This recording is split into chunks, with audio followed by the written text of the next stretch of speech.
एक बार पूज पंडित जी बाबा के पास में एक वैष्णव नित्य प्रति उनको सत्संग श्रवण करवे को आयो करतो। तो नित्य प्रति सत्संग सुनता था पंडित जी बाबा का, हमारे पूज गया प्रसाद पंडित जी बाबा का। तो सत्संग सुनते सुनते जब सत्संग सुनता था तब तक तो खूब उसके अंदर ज्ञान, वैराग, भक्ति, त्याग सब चीज पुष्ट होती थी महाराज।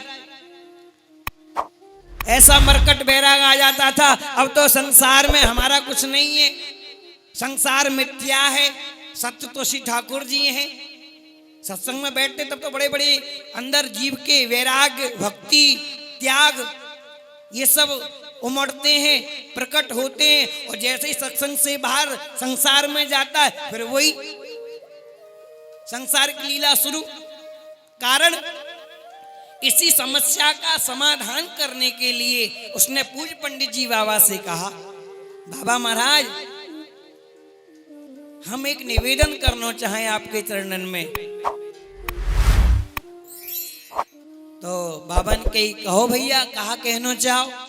बाबा हम आपके सत्संग में बैठे तब तो हमारे अंदर खूब प्रभु की भक्ति, प्रभु को प्रेम, प्रभु के प्रति समर्पण, त्याग, वैराग सब चीज प्रकट होए। और जैसे ही आपके सत्संग से बाहर जामे वैसे ही जैसे संसार में हते फिर वैसे ही बन जाए। तो बाबा ने कही, देखो भैया ये बात आपकी बिल्कुल सही है, क्योंकि जीव तो आजते नहीं कई जन्मनते संसार को ही भोगतो आयो है और संसार के संसाधन को भोगतो भयो आयो है। तो बाकू तो संसार ही प्रिय लगेगा, सत्संग कहां से प्रिय लगेगा, प्रभु की सेवा कहां से प्रिय लगेगी। तो उनसे पूछी कि बाबा अब कृपा करके कोई ऐसा साधन बताओ जाते हम सदैव सत्संग रूपी सागर में डूबे रहे। तो पूज्य पंडित जी बाबा ने बहुत सुंदर उनको एक भाव बतायो। बाबा ने कही, देखो भैया ये जो मन है ना ये घड़ा है और मन रूपी घड़े में सैकड़ों छिद्र हैं। कौन से? कामना वासनाओं के। कभी कोई कामना करने लग जाता है, कभी किसी प्रकार की वासना उत्पन्न होने लग जाती है। तो ये कामना वासना रूपी जो छिद्र हैं मन में, उनको भरने के लिए क्या किया जाएगा? तो बाबा ने कही, देखो जा घड़ा में सैकड़ों छिद्र होए ना तो बाकू भरनो कैसे भरो जाएगो।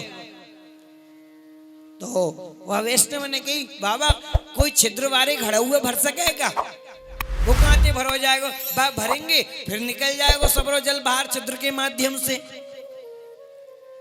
तो पंडित जी बाबा ने कही, अरे बाबरे वह घड़ा को अगर भर के रखनो है ना तो सदा सदा के लिए जल में डुबो के रखो, वो कबहू खाली नहीं होगो, सदा सदा भरो रहे।